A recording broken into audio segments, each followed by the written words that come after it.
សួស្តីបងប្អូនទាំងអស់គ្នាស្វាគមន៍មកកាន់ភាគថ្មីនៃរឿង Time and Him Are Just Right តែមុននឹងចូលដល់សាច់រឿងសូមឲ្យអ្នកទាំងអស់គ្នាជួយចុច Like Subscribe និងសញ្ញារូបកណ្ដឹងឲ្យខ្ញុំម្នាក់មួយផងណានៅក្នុងភាគនេះដែរចាក់បន្តមកដល់នៅពេលដែលជន់ស៊ីងគេកំពុងតែងូតទឹកនៅពេលដែលគេងូតទឹកហើយគេមិនត្រូវជួបខ្លួនរបស់គេប៉ុន្តែពេលហ្នឹងដែរលីនស៊ីក៏បានចូលមកក្នុងបន្ទប់ទឹកដើម្បីនាងងូតទឹកដែរប៉ុន្តែនៅពេលដែលនាងបើកទ្វារចូលទៅក្នុងបន្ទប់ទឹកហ្នឹងស្រាប់តែនាងឃើញជន់ស៊ីងដែលចៃដន្យនៅក្នុងបន្ទប់ទឹកហ្នឹងដែលជាហេតុធ្វើឲ្យនាងភ័យជាខ្លាំងហើយស្រវាទាញទ្វារបិទយ៉ាងលឿនបន្ទាប់មកនិយាយសុំទោសជន់ស៊ីងហើយថែមទាំងបានប្រាប់ទៅជន់ស៊ីងថានាងអត់មានចេតនានាងអត់បានឃើញអីទាំងអស់មូលហេតុដែលលីនស៊ីចូលទៅក្នុងបន្ទប់ទឹកហ្នឹងគឺដោយសារតែក្នុងផ្ទះរបស់ជន់ស៊ីងហ្នឹងគឺមានបន្ទប់ទឹកតែមួយទេលក្ខណៈថាប្រើបន្ទប់ទឹករួមគ្នាអញ្ចឹងណាហើយចំណែកឯជន់ស៊ីងវិញក៏ពិតជាខ្មាស់នឹងខឹងជាមួយនឹងលីនស៊ីខ្លាំងមែនតើដែលនាងចូលទៅក្នុងបន្ទប់ទឹកដោយមិនបានគោះទ្វារអញ្ចឹងណាលុះនៅពេលដែលគេចេញពីក្នុងបន្ទប់ទឹកវិញលីនស៊ីបានហៅឲ្យជន់ស៊ីងឈប់សិនក៏ព្រោះតែពេលហ្នឹងជន់ស៊ីងបានពាក់អាវខាងខុស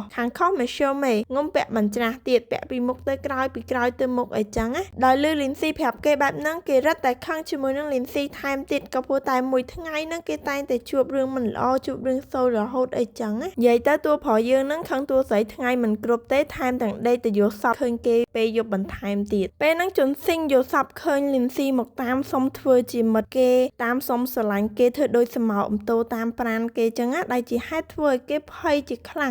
ងមែនតើហ្មងរហូតដល់គេភ្ញាក់ពីគេងយ៉ាងភ័យហ្នឹងណាបន្ទាប់ពីគេភ្ញាក់ពីគេងទាំងកណ្ដាលត្រៀតបែបហ្នឹងហើយជន់ស៊ីងគេក៏ចុះទៅខាងក្រោមដើម្បីយកទឹកមកផឹកដើម្បីឲ្យគេរងាប់អារម្មណ៍កុំឲ្យស្លុតជាមួយនឹងការភ័យខ្លាចពេកណាប៉ុន្តែមិនអញ្ចឹងណាបែរទៅជាស្លុតលើសដើមក៏ព្រោះតែពេលហ្នឹងគេឃើញមានស្រមោលស្ទង់នៅនឹងផ្ទះបាយហើយគេស្មានថាជាខ្មោចអីចឹងណាប៉ុន្តែទាំងដែលការពិតមិនមែនទេគឺជាតួឯកស្រីរបស់យើងហ្នឹងគឺជាលីនស៊ីរបស់យើងហ្នឹងនាងក៏ចុះមកយកទឹកផឹកដែរចុះមកទាំងកណ្ដាលយប់បែបហ្នឹងដោយមិនបានបើកភ្លើងដែលជាហេតុធ្វើឲ្យអ្នកទាំងពីរភ្ញាក់ផ្អើលជាខ្លាំងហើយក៏ស្រែកផ្អើលពេញផ្ទះចឹងទៅហើយជន់ស៊ីងគេក៏ស្ដីឲ្យលីនស៊ីហើយថែមទាំងសួរទៅកាន់លីនស៊ីទៀតថានាងមកធ្វើអីទាំងកណ្ដាលយប់ហ្នឹងលីនស៊ីនាងក៏បានតបទៅវិញថានាងមកផឹកទឹកដោយលឺលីនស៊ីឆ្លើយមកកាន់គេបែបហ្នឹងជន់ស៊ីងក៏អស់អីនិយាយហ្មងណាគេក៏ដើរចេញទៅហើយពេលហ្នឹងដែលលីនស៊ីបានហៅឲ្យជន់ស៊ីងឈប់សិនក៏ព្រោះតែពេលហ្នឹងជន់ស៊ីងមិនមែនកាន់កែវទឹករបស់គេត្រឡប់ទៅបន្ទប់វិញទេណាបែរទៅជាកាន់ដបទឹកពេញប៉ោះទៅវិញណា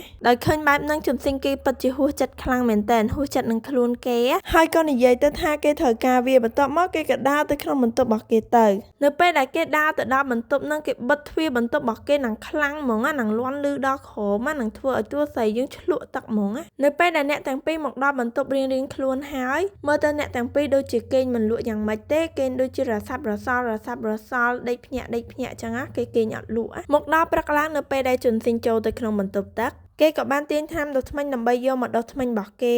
នៅពេលដែលគេដុសធ្មេញហ្នឹងដែររសជាតិថ្នាំដុសធ្មេញមិនមែនជាថ្នាំដុសធ្មេញទេព្រោះគេទាញទីបមកច្រឡំមកតាមពិតទីបហ្នឹងគឺជាទីបហ្វូមលាងមុខរបស់លីនស៊ីរបស់យើងដែលជាហេតុធ្វើឲ្យជន់ស៊ីងរបស់យើងហ្នឹងគឺមួម៉ៅទាំងព្រឹកហ្មងក្រោយមកនៅពេលដែលពួកគេចេញមកដល់ខាងក្រៅផ្ទះម៉ាក់របស់ជន់ស៊ីងហ្នឹងបានផ្ដាំឲ្យជន់ស៊ីងដឹកលីនស៊ីទៅសាលារៀនផងបន្ទាប់មកគាត់ក៏ចេញទៅធ្វើការបាត់ទៅនៅពេលដែលម៉ាក់របស់គេចេញទៅផុតហ្នឹងជន់ស៊ីងគេអត់ព្រមដឹកលីនស៊ីឯគេបែរជាឲ្យលីនស៊ីហ្នឹងជិះឡានក្រុងទៅសាលារៀនវិញនៅពេលដែលពួកគេមកដល់សាលារៀននឹងដែរហើយជន់ស៊ីងក៏បានជិះកង់ហួរទូស្រីរបស់យើងណាហើយពេលហ្នឹងដែរក៏មានសិស្សស្រីម្នាក់សិស្សសក់ខ្លីហ្នឹងបានមកសួរមេរៀនជន់ស៊ីងរបស់យើងហើយពួកគេទាំងពីរនាក់ដើរបណ្ដាសួរគ្នាបណ្ដាពាក់ព័ន្ធជាមួយនឹងមេរៀននៅក្នុងថ្នាក់ភាសាអង់គ្លេសដែលគេមិនសូវស្ទាត់នៅត្រង់ចំណុចណាមួយហើយទូស្រីរបស់យើងក៏សម្លឹងមើលពីក្រោយអញ្ចឹងទៅអត់មានស្មានទឹកមុខទូស្រីរបស់យើងអត់ដឹងទេថាទូស្រីរបស់យើងគិតបែបម៉េចប្រច័ណ្ឌឬក៏អន់ចិត្តស្រាប់ពេលហ្នឹងមានក៏បានឃើញទូស្រីរបស់យើងហើយក៏ហៅ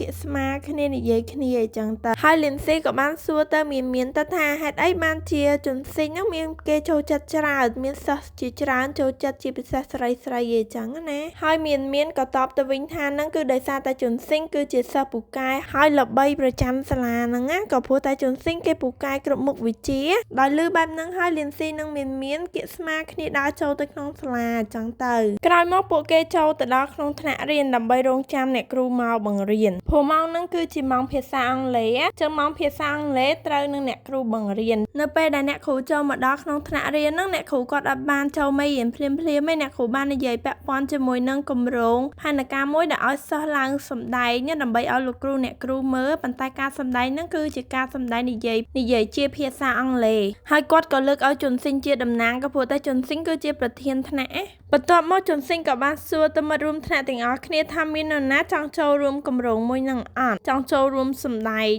ដោយលើជន់ស៊ីងសួរបែបហ្នឹងស្រាប់តែនារីសក់ខ្លីម្នាក់នាងក៏បានលើកដៃចូលរួមគម្រោងមួយហ្នឹងបន្ទាប់មកមានហើយនឹងស៊ីអានហើយអ្នកចុងក្រោយគឺជាតួស្រីរបស់យើងហ្នឹងគឺលីនស៊ីពីព្រោះថាការសម្ដែងមួយហ្នឹងគឺត្រូវការគ្នាចំនួន5នាក់ជាអ្នកចូលរួមសម្ដែងបន្ទាប់ពីរើសគ្នាគ្រប់ចំនួនហើយពួកគេទាំងអស់គ្នាក៏ចូលរួមដើម្បីពិភាក្សាគ្នាពីការរើសតួអង្គនៅក្នុងការសម្ដែងមួយហ្នឹងនិយាយទៅការសម្ដែងមួយហ្នឹងគឺជាការសម្ដែងបែបលក្ខណៈជាវីរុសចឹងមានដើរតួជាវីរៈបុរសឈាមសវីរៈនារីឈាមក្រហមហើយនិងវីរុសអាក្រក់ដោយលើបែបហ្នឹងមានបានសុំជន់ស៊ីងដើរតួធ្វើជាវីរុសដោយនាងចង់សាក់លបងតួអង្គបែបហ្នឹងហើយអ្នកដែលដើរតួជាវីរៈបុរសឈាមសហ្នឹងគឺជាជន់ស៊ីងក៏ព្រោះថាអ្នកទាំងអស់គ្នាបានលើកឲ្យជន់ស៊ីងដើរតួជាវីរៈបុរសឈាមសក៏ព្រោះតែតួអង្គហ្នឹងគឺពិបាកគួរសមដែររីឯនារីសក់ខ្លីចង់ដើរតួអង្គជាវីរៈនារីឈាមក្រហមដោយសារតែនាងយល់ថាភាសាអង់គ្លេសរបស់នាងហ្នឹងគឺអាចប្រើការបានហើយណាមួយនៅចុងបញ្ចប់នៃការសម្ដែងហ្នឹងគឺវីរៈបុរសឈាមសហើយនិងវីរៈនារីឈាមក្រហមហ្នឹងអោបគ្នារបៀបថានាងលួចស្រឡាញ់ជន់ស៊ីងតែម្នាក់ឯងអញ្ចឹងនាងចង់អោបជន់ស៊ីងអញ្ចឹងទៅបាននាងសុំដើរតួជាវីរៈនារីឈាមក្រហមហ្នឹងដោយលើសូថាមានឈុតអោបគ្នាអញ្ចឹងលីនស៊ីក៏ប្រកែកដោយនាងបានលើកដៃប៉ុន្តែនាងអត់សម្ដែងខ្លួនឯងទេបែរជារុញទៅឲ្យស៊ីអានជាអ្នកសម្ដែងវិញហើយជន់ស៊ីងក៏យល់ស្របជាមួយនឹងលីនស៊ីដែរចឹងហើយដែលជាហេតុធ្វើឲ្យនារីសក់ខ្លីពិតជាខឹងមួម៉ៅនឹងលីនស៊ីខ្លាំងមែនតើហើយ admin ក៏សូមស្លេះរឿងរបស់យើងថាប៉ុណ្ណឹងសិនសូមអរគុណសូមជម្រាបលាជួបគ្នានៅវីដេអូក្រោយ